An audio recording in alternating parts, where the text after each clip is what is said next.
Welcome everyone to the K-12 Schools podcast, a platform where we explore insights that empower students, parents, and educators.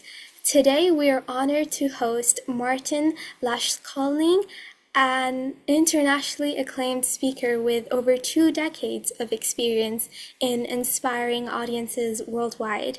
Mr. Martin's expertise spans self-esteem, motivation, and inner peace, blending his entrepreneurial background with his studies in economics and Buddhist philosophy. Together, we'll dive into the transformative power of growing your inner strength and its vital role in shaping students' success. Welcome, Mr. Martin. I'm Marina, the host for this podcast today. It's a pleasure to have you here. Hi, Irina. It's an absolute pleasure to be here. Okay. Mr. Martin, your work emphasizes the profound impact of self-esteem on personal and academic growth. Before we dive deeper, could you share your perspective on what self-esteem means to you and why it holds such significance for students? Yes, absolutely. I think self-esteem does not only hold a significance for students, but for anyone who has a pulse. So if you're not sure, try here. You can check here or here on your neck whether you have a pulse. That means your heart is beating. Okay, yeah, okay. So you are alive. So anyone who is alive needs self-esteem, and we have it to one degree or another. And the self-esteem is a definition that I read once in a very clever book. It's called The 6 Pillars of Self-Esteem by Nathaniel Branden. It's a great book. It's a little bit difficult to read, but it's a great book. And he says, self-esteem is that one sees oneself capable, that you are able to deal with the challenges of life, with the basic challenges of life, and that you are worthy of love and success. So that's the one of the definitions of self-esteem. So how do you feel about yourself, and do you feel that you are okay, or do you sometimes feel that you're not good enough?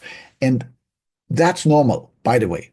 So if you do that, that's normal. So I'll show you something now. Let me see whether I can pin my video here. Yes, this looks good.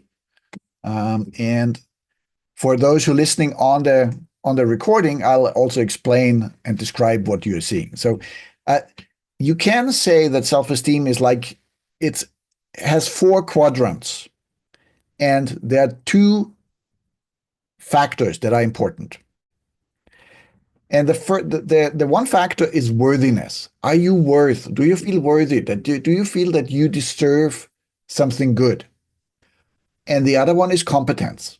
So do you feel that you have competence, or do others, also from the outside, tell you that you are good at something? Yeah. And so self-esteem is, how do I feel about myself? Do I think that I'm capable of something? And if you don't think you're worth anything, and if you don't think that you have competence, you have low self-esteem. That's very simple. And this is what I call the observer, the victim. You know, those who just sit on the sideline and watch people do stuff and, yeah, should I try? Meh, I'm not sure. I'm not good enough. And yeah, all this self-conversation that goes on in your head then. Yeah. And it's normal that one has that at times, but if that's the majority of the time, we're always talking about the majority of the time, there can be big challenges in life where you say, whoa, this is too big for me now. I cannot do that. So then, of course, then we need to regroup and retreat and seek help. Yeah? And so, by the way, seeking help is a sign of a good self-esteem, of a healthy self-esteem. Yeah. And so then we have defensive self-esteem. That is when your worthiness is low, but your competence is high. And that might also be the competence that you get reflected from the outside. So that if you don't believe that you are really good at something, and other people say, no, you are really good, you have to, And then in your mind, not consciously, but sometimes you start self-sabotaging. So that's this kind of self-esteem, this defensive self-esteem that I call self-sabotage. You suddenly start forgetting important documents for your session that you have to hold, or so just to prove to others that you are not that good. And this is usually a secret between all of us here now. Uh, this does not is so much the case for kids, for young people, but it's very common.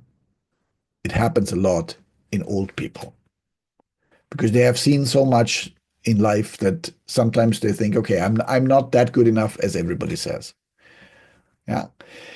The other kind of defensive self-esteem is when you think your worthiness is huge, but the reflection from the outside is not so much. Yeah. And when you think, okay, and my competence is then not that big, that is what I call the driven one. So this is also where bullying happens.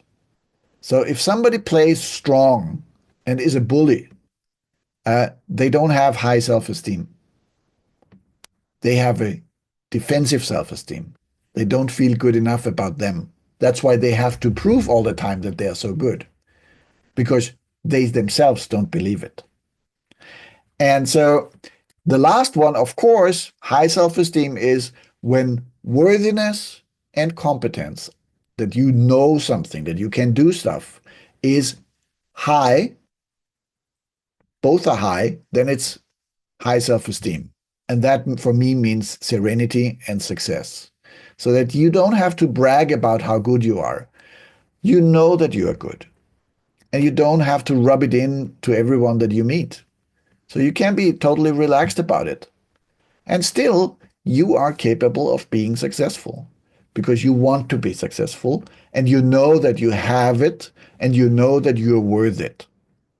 And so you may ask now, okay, how do I know all this? Well, uh, another secret here. How does one become an expert in self-esteem? Because one didn't have one in the beginning. Mm, very true. I did not have a good self-esteem when I was a child. I had great parents, but still, I was a little bit different than anybody else. And so the thing is, hang on a second, I'll just take away the pin video again so to see everyone. Uh, the thing is, I had to learn about this. And I'm really happy that we have so many young faces here today because this is my dream of a better world. That, you know, okay, another secret here. Adults sometimes or oftentimes also don't know what they are doing.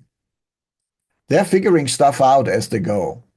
And they try their best, and some stuff works and some stuff doesn't work.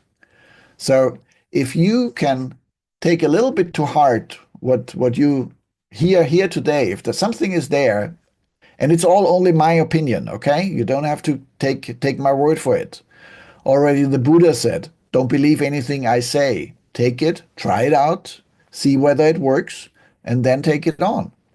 And that's the same. And I'm not a Buddha, but I say the same. Yeah? Take the stuff I'm saying, try it out, and see if it works. And so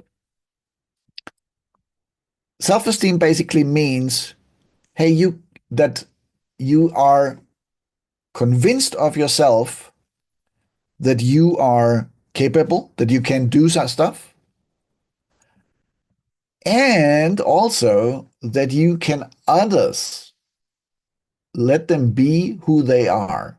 I think this is also something very important. This is a good part of a high self-esteem, of a healthy self-esteem, that you don't all the time have to, that not everybody has to be like you are. And we are, and I love this, that we have people here from all over the world, You already learn right now. Not everybody is the same. People are different. Yeah.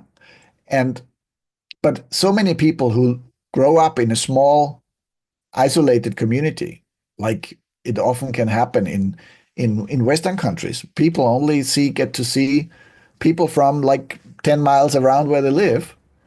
Uh, of course, then they are confused and they find it strange that other people from around the world think differently, think other ways. They have other habits, they have other culture. So high self-esteem is also to have the acceptance that others are different, but always combined with you are worthy of respect. So if somebody is not respecting you, then uh, that's not a sign of a healthy self-esteem. And you can say, hey, stop. You're not talking to me this way. Yeah. So some aspects of what self-esteem means. And there's a question in the chat that I've just seen. I'm sorry if I can't go to all the questions in the chat, but let others be as they are. How is this part of our self-esteem? Acceptance leads to high self-esteem. Sweeta wrote that. Yes, in a way, yes, it is. Because if you have a high self-esteem, then you are comfortable in your skin. You think that, hey, I'm okay the way I am, and I have no problem that others can be the way they are. This is a big thing to be, and they might look different. They might have a different tone of skin color. They have different habits. They might have different cultural festivities. And yes, okay. As long as they are respectful and kind and gentle people, let them be what they are. And that is this acceptance is a because and not because you have to accept, but it's because you feel it in here that hey, I am still a lot of self-esteem is about safety. You know, the you feel still safe here even when people are different. That's a great sign of self-esteem. All right. Arena, did that answer the question?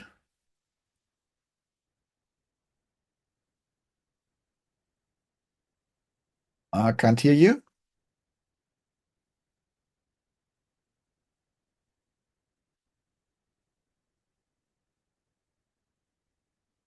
So we seemingly have some tech problems. Yes, the host Oh, here you couldn't are. allow the unmute Unmuting. button Yes. thing All to right. work. Yes, Okay. that's a Good. very interesting graph because I feel like if you do believe that you're worthy of something and you have high self-esteem, even though your competence might not be that high, I feel like you would still be on a pathway to high self-esteem because you do try because you think you're capable of it. Whereas when you don't have that worthiness, you will not even put any effort into it because you just think that you cannot do it, right? Brilliantly observed. Yes, absolutely. Absolutely. It's totally correct. And the thing is um, that this safety is something that comes from the people who we grow up with. Yeah. So we there are five steps to a healthy self-esteem. And the step number one, the foundation of everything is safety. So if I might be the most interesting speaker in the world, if you don't think that the ceiling above you is holding, or there might be a war or a gun attack or something, you'll be out of there, no matter how interesting I am. So safety is really, really the key thing. And it's also how do we treat each other? How do parents treat their children? And of course, when we grow up, uh, when we are 3, 4, 5 years old, we don't really understand the world. So we take the ways that we are raised as the truth about the world. And oftentimes we have to see that um, also our parents, they struggle. they have a hard time, and sometimes then they snap at us. And that's not because they are okay. Some parents are mean. That's true. But there are some people who have really issues. But most parents, they're good people. They try their best, and still life gets in the way, and it's complicated and it's difficult. So to the reflection on what how am I talking to myself? This is a very big point. Are you talking to yourself, hey, boy or girl, you got this? Yeah, I'm ready to do something to make it better. That's already a sign of a good self-esteem, the willingness to explore. And I'm not a fan.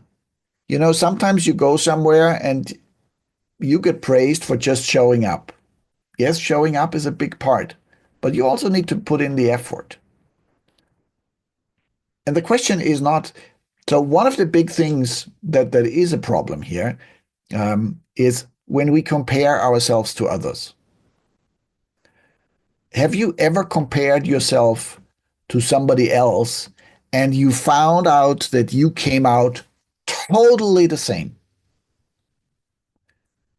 So even if you're a one egg twin, you will have to find out that actually no, we are not the same. Not everybody is the same. So why should the face that somebody puts on the outside be the same as me inside with all my struggles, with all my insecurities, with all my worries? And we are getting worried about stuff. Uh, and other people don't show that. And we think, oh, they have it all in control. Another secret, they don't. They just pretend to. And that is really a problem. So the comparing to others is a huge damper on our ability to develop a high self-esteem. So it's always good to learn from somebody else.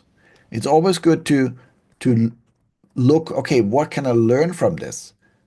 But don't forget, you are not the same as everybody else. You are you. And only you can do you. You have your unique qualities. You have the talent for drawing, for arts, for music, for movement, or for math and for science. Or as I talked with Irina before we started recording, she loves astronomy. That's her. Yeah.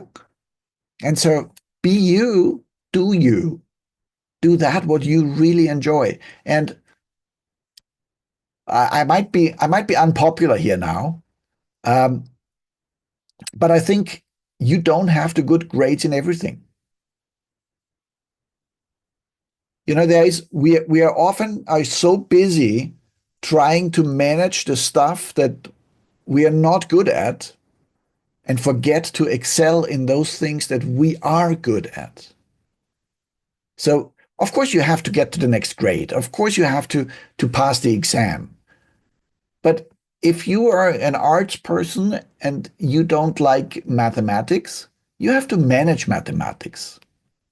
But you'll most likely not use it in your later life because you're a creative, artistic person. Or the other way around. Yeah, you hate drawing stuff, but you're really good at calculating and thinking through logical problems. Then focus on that. You have to manage your weaknesses, but build on your strengths and expand them. I hope that explains a little bit.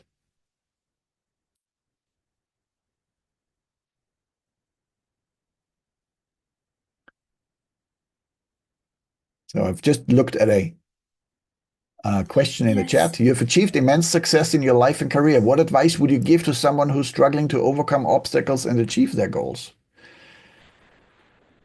Yeah, okay. How much time do you have? I'll need around about 2 days to get through that.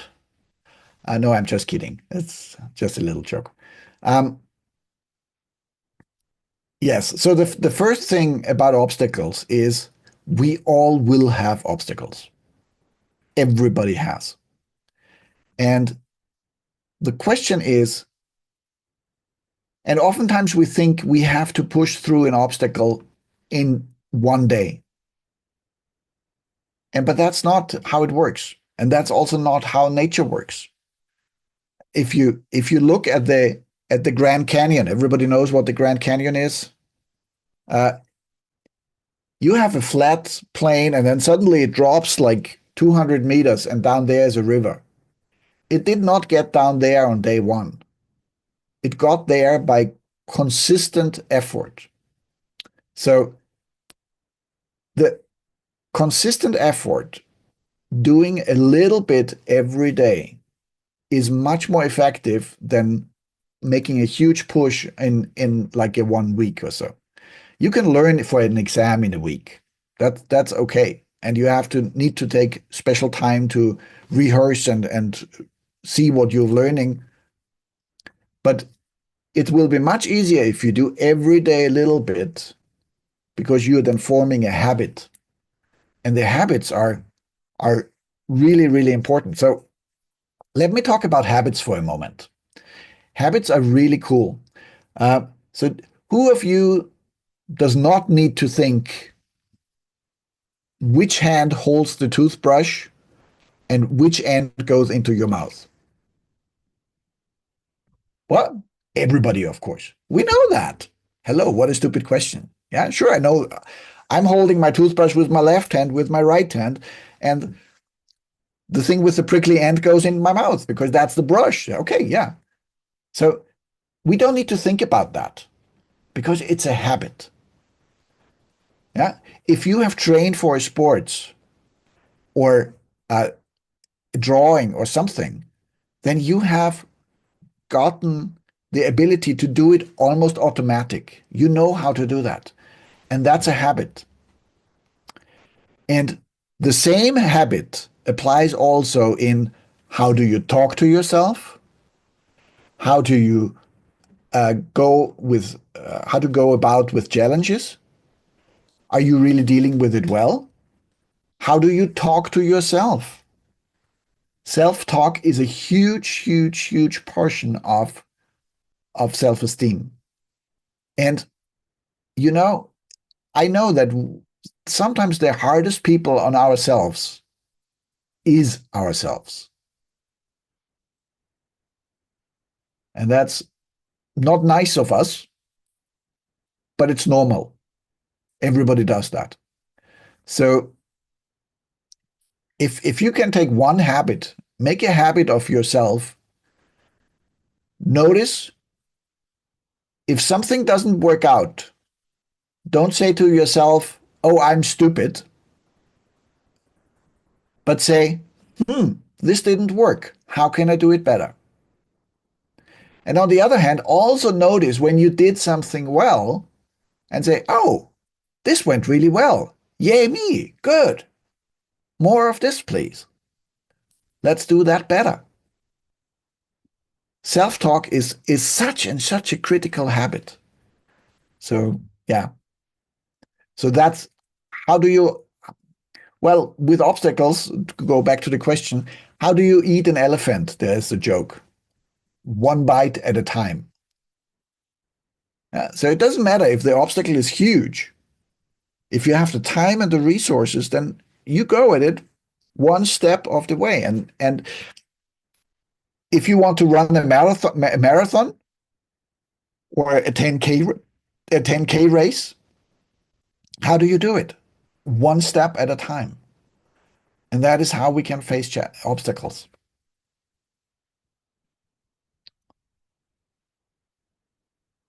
All right, Irina, you have another question?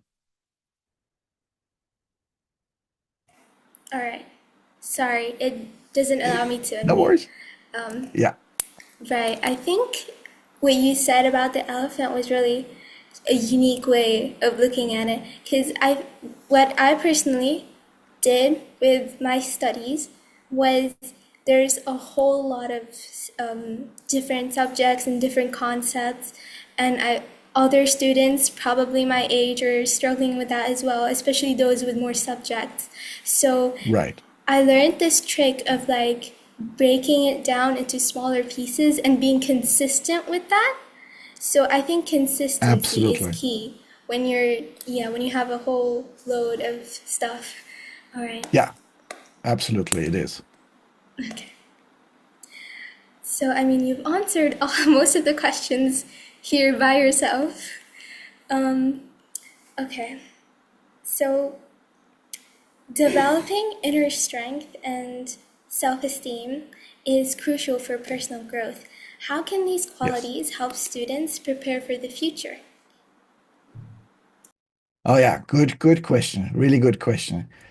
Um, it is so crucial in my opinion. It's so important because whatever whatever you start out in life, whatever you want to do in life,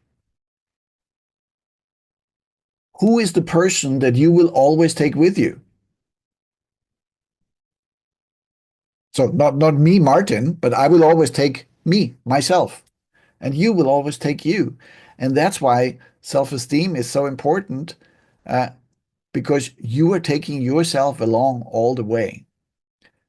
So learning about how your mind works, how do you function, how do you communicate, how do you communicate with others, and how do you communicate with yourself? These are the basic, the foundation of everything. So in self-esteem, we're talking about 5 steps. And the 5 steps is one. The first one, I briefly touched on it, is safety. You need to feel safe. And the second one is identity. So who am I? What are my strengths? What are my weaknesses? Find out what your strengths are. Find out what your weaknesses are. Go to somebody around you, a parent, a teacher, or somebody who you trust, and ask them what, in your opinion, important, this is their opinion, are the weaknesses and strengths that you see in me, because it will help you understand yourself better. And it will show you what you can work on in order to develop a better quality, a better self-esteem then. Yeah. So, and the third one is uh, belonging. Who do we want to belong to? But obviously, we only can really decide where we want to belong to. Who are the people who have the same values, the same likes, the same dislikes that we can really get along well with, um, if we are clear about who we are. Because if you don't know what your strengths and what your weaknesses, if you don't know what are your values, what you appreciate and what you don't, then you might not be able to choose the right people to surround you.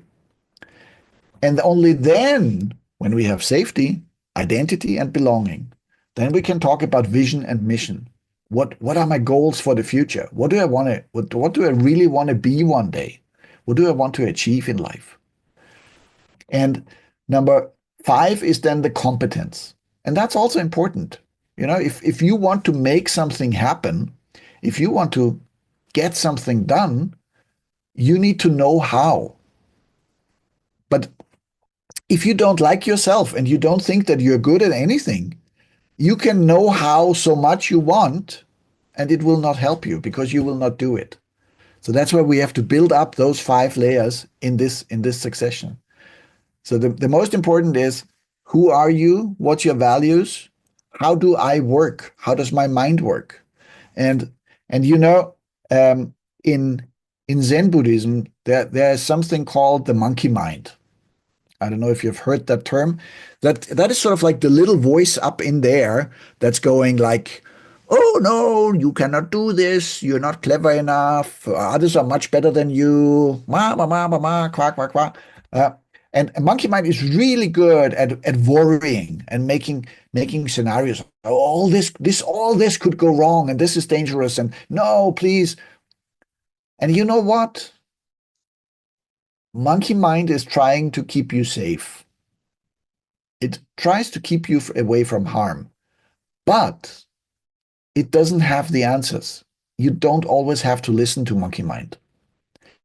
And If monkey mind says, "Oh no, you cannot do the speech in front of the whole school. You will fail. They will not like you. Blah blah blah blah." Monkey mind is doing a lot of blah blah.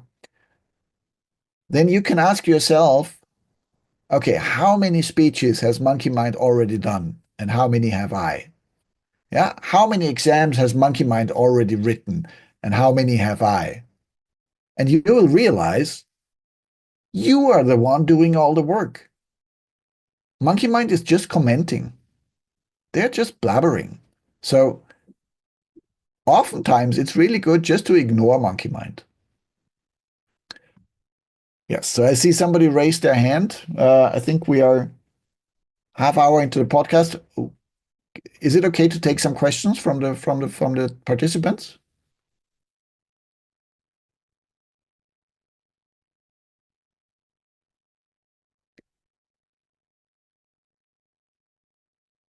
I'm fine with that. Yes, How do you navigate difficult decisions and manage conflict within your team? I didn't fully catch that. Maybe it's best if you can write the questions in the chat. So I'll try to get to as much as possible. Okay.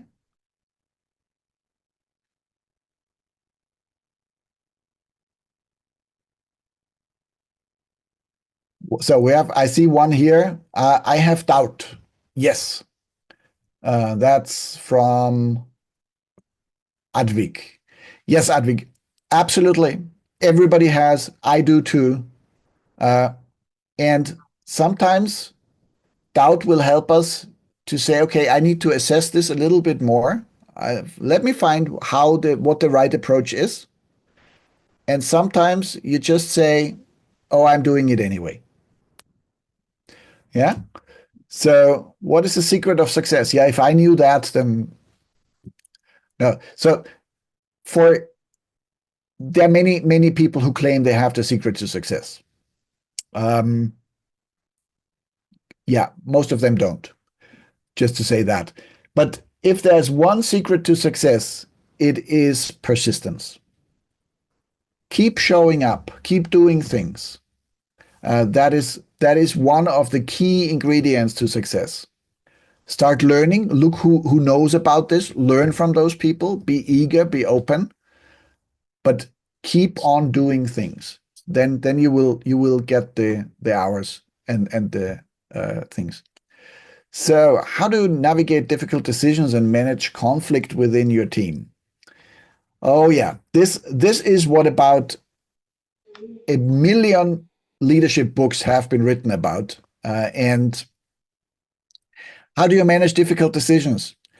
I would say research first. Be kind to others. Try to understand their perspective. Nobody has all the answers. So consult with others, find different perspectives, make a list of what is pro, what is con, uh, and make everybody heard in your team.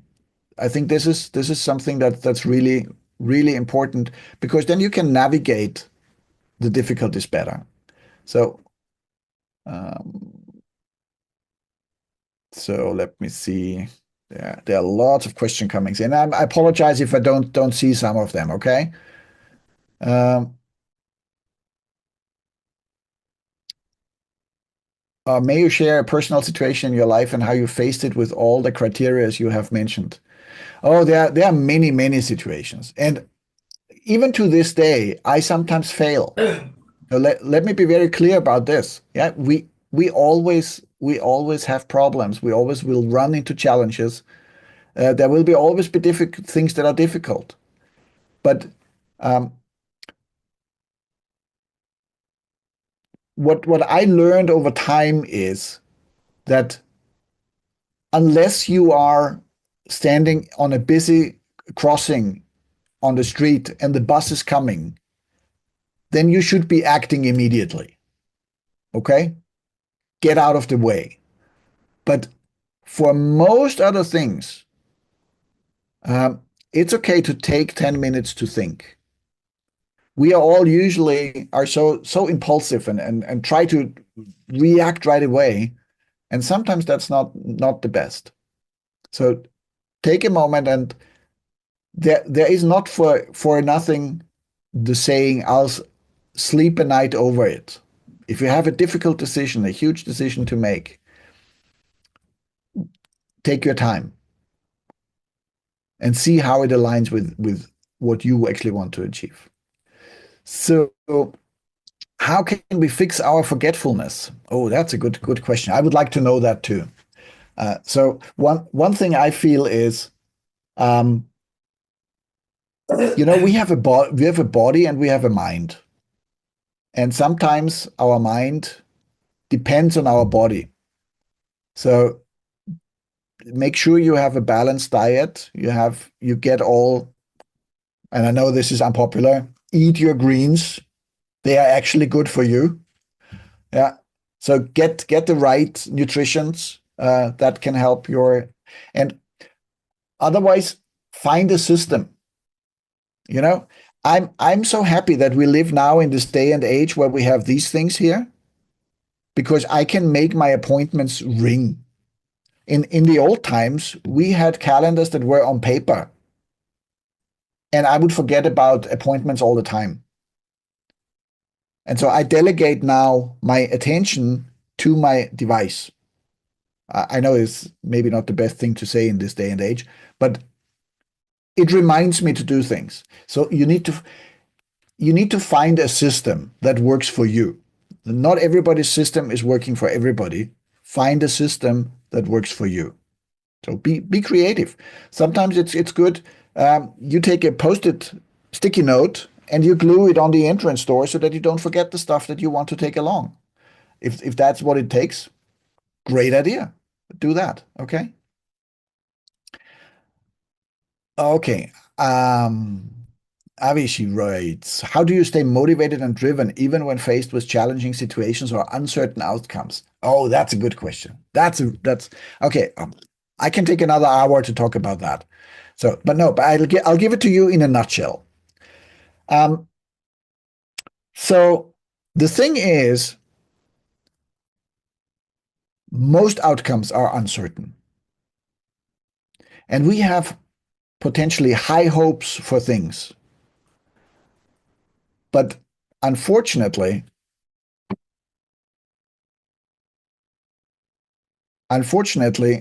we are. Um, so what we can do is we can be clear what we want to achieve. We can have set goals. We can have our own targets that we want to achieve. But our task is, and this is, I think, is very important, you do the very best you can do now. And what the outcome will be, we don't know. We seriously don't know. And we all like to have things under control and make everything go according to plan. But if you look around, you are one person in a world where there are like 9 billions of us now on this planet. So there are a lot of other factors at play, a lot of other things, and then there's the big world politics. Yeah, what will there be a war somewhere or something? And we don't know all those, and we can't influence all those. So this is a really big point of worry, because we see all the stuff going on, all the wars and all this, and we go like, oh my goodness, well, how is it going? Pull your attention and intention back to yourself. What can you do about it now? What can you do now? And then focus on that. Because this is where your power is. You will take your power back. You are very, very powerful if you focus on where you can affect change now, not on what you can't change anyway. What do I know about the Ukraine war? Can I do anything about that? No. So then notice what's happening, but come back to yourself. So what's your next step? What can you do? And what will be the final outcome? I'm sorry to say that it's not under our control. We can just see what the outcome is, and then what we can do is reassess and say, okay, have I been prepared well enough? What do I need to do differently? Who can help me with this? Go find help. And then try again. Be persistent. And then you will make headway. And sometimes life is not with us in a certain subject, in a certain issue. And then we'll just have to say, okay, good. That didn't work. That's also part of life. Okay. So another question here is, the things that others tell us hurt us. So how can I know how we can face that? Yes, that's a very good question. That's a very good question. And there is, I call it the poker chip theory of self-esteem. Do you know what poker chips are? Like when you play cards and you have like those chips where like you you put it into the game. So say two of us here are playing poker and or playing a card game and but you have like 25 chips and I have two. Who will be more careful about how many chips they put in the game? Well, if you with 25, you lose two, who cares? You still have 23.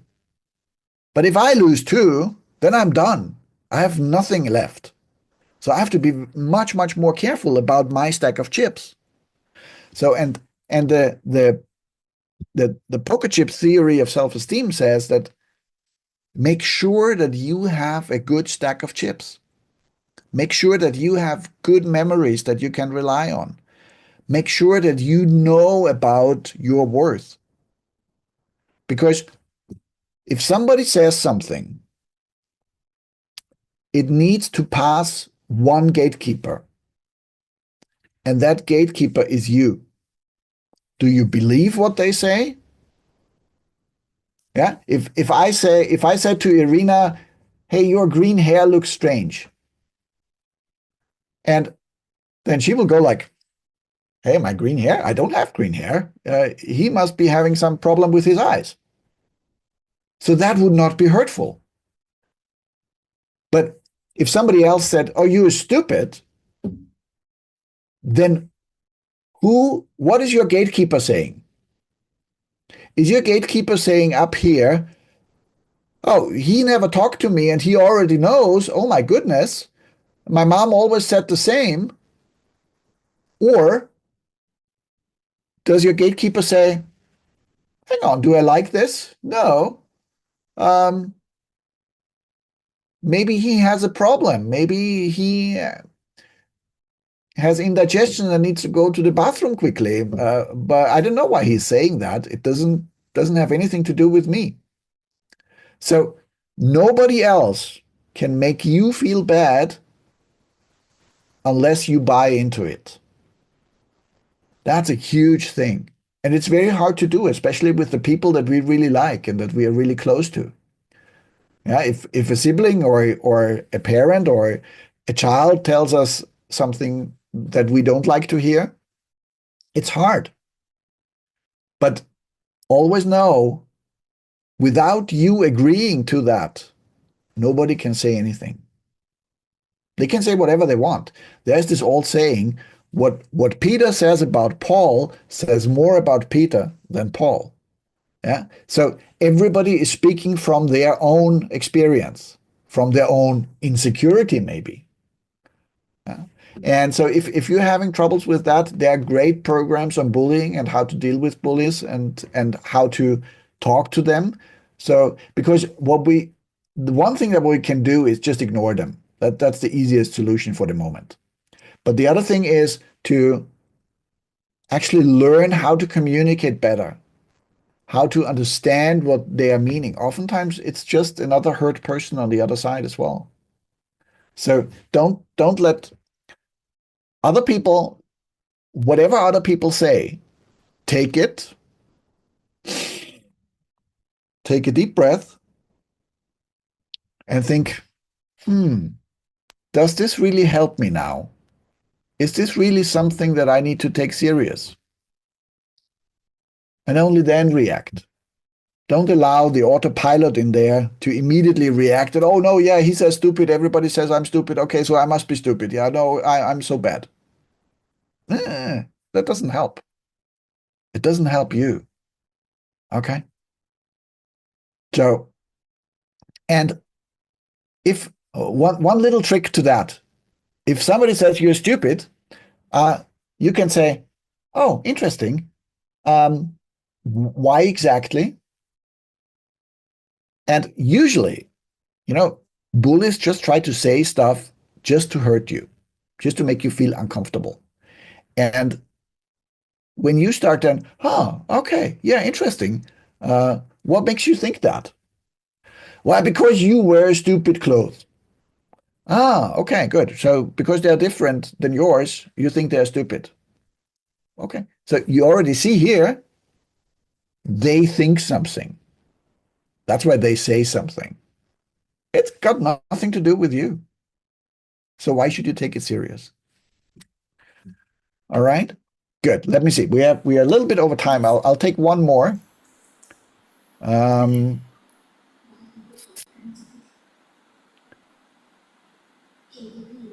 Yeah, we answered that. Okay. I feel like most of these questions can be answered by my next question or I mean, All if you right. want to go ahead and answer No, those. go ahead. Go ahead. Yes, but I would, before we move on to the next question, I would like to say some stuff. So about the bullying part, I've usually heard a lot of people say that bullies usually just project their own insecurities onto the other person because Often. they have low self-esteem, yeah, and they Right. don't know how to take it when someone else has a higher self-esteem than them. They feel attacked or Right. threatened, I would say. Correct. Also, one more thing. There's a lot of questions asking here about, their feelings and when someone bullies you and everything. There was this movie that I watched as a kid, and the main character said this one line that I still remember. It was this line: no one can make you feel inferior without your consent. So if you do not want to feel inferior, you will not.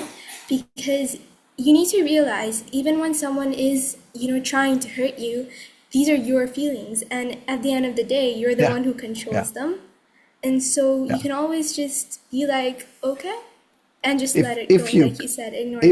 If you control them, that's the thing. That's the practice that we have to learn to realize, oh, okay, now some feeling is coming up. I mean, usually it doesn't happen that way. It just goes like boom, and it's there.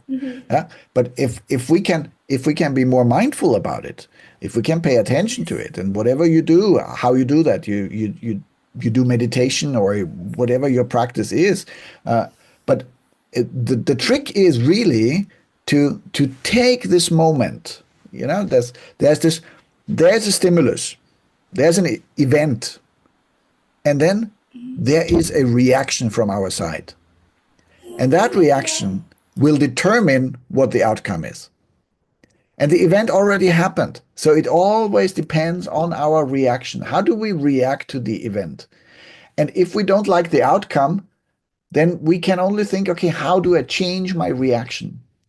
And so becoming more mindful when emotions come up, and it helps then to try and practice every day a little bit. Okay, what am I feeling?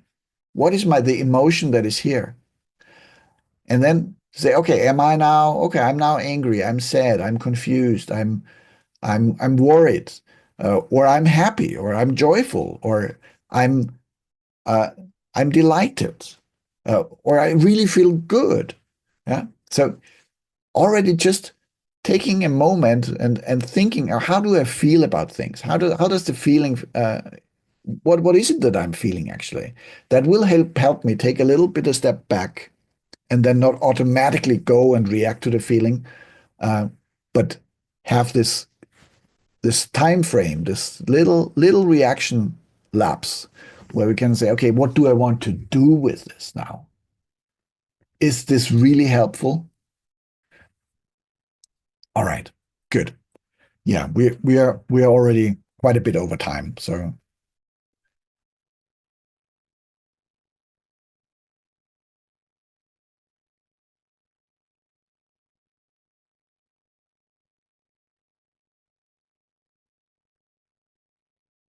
Okay. there we go. All right. So this last question is, I think, particularly beneficial for students and myself, right? Okay. So, what habits or routines can help students develop confidence in their studies? Because I know routines can be a very personal thing, right? You have your own routine that suits you and that you're comfortable with, like following. Someone else's routine might not suit you because that's just not the way you can do that stuff. So, what are some key elements or habits that students can include in their routines to help them develop confidence in their studies and grow, like, academic wise? Okay, good. Really cool question. Really important for not only for school but for life itself. So the one thing is, as you said so correctly, rituals and routines are something that's personal. It's if it works for you, it does not necessarily work for somebody else. So what I would strongly recommend is research the different learning types. Find out which learning type is you. Yeah. There are some people who learn best when they move. Yeah, there are some people who learn best when they sit on a swing and they're moving forth and back, and then they can really memorize things. Yeah, and then there are some people who really need it quiet because they are auditory. They hear a lot and they learn also best by listening. And there are others who are visual and they like to read it on paper or watch a video. Whatever it is, find the way that suits you. One other thing is um, learn if you can learn how to distill the most important information out of a paragraph, that is really, really useful. Yeah. To write down the 2, 3, 4 keywords from that paragraph because you've read it. And then when you read the keywords, you'll remember what you actually read there. You just need a little trigger for your thing.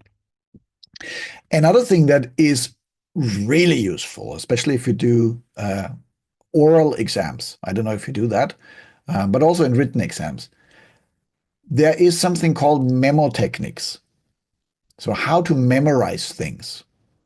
And this is actually, it's an old Greek ancient technique that can help you like memorize many different facts uh, in a certain way. And we don't have time to go into that. But a friend of mine who is also a professional speaker, he has been the world champion in memory. There is something called memory sports, and he could take a stack of cards, a deck of cards, um, and it's 52 cards, and he could memorize them in the right succession in under 30 seconds. Just like looking at the cards like this, and he could memorize them. And then you said, okay, what's the first card? What's the second? And so he goes like, and he would tell all the cards through to 52 in the right order. Did he go there like, okay, I heard about this technique once, I tried it out, it worked because I'm a genius? No, of course not. He practiced and practiced and practiced. Yeah. But there are these techniques and they can be a real game changer. If you have a lot of different facts to memorize, this is an absolute game changer. So the basic answer is find what works for you. And Uh, as I said before, my key thing is here for every one of you. Don't blame the event. You have the ability to affect the reaction to the event, and that will change the outcome. If you just take this away from this talk today, it will change your life. If you focus, because many people are like, oh, the teacher is stupid, the question is stupid, the subject is stupid, the economy is stupid, whoever is stupid. Yeah. Like, you don't say that loud, of course not, but in your mind, and they go like, yeah. Now, these are all the events, but what can I do to change the event?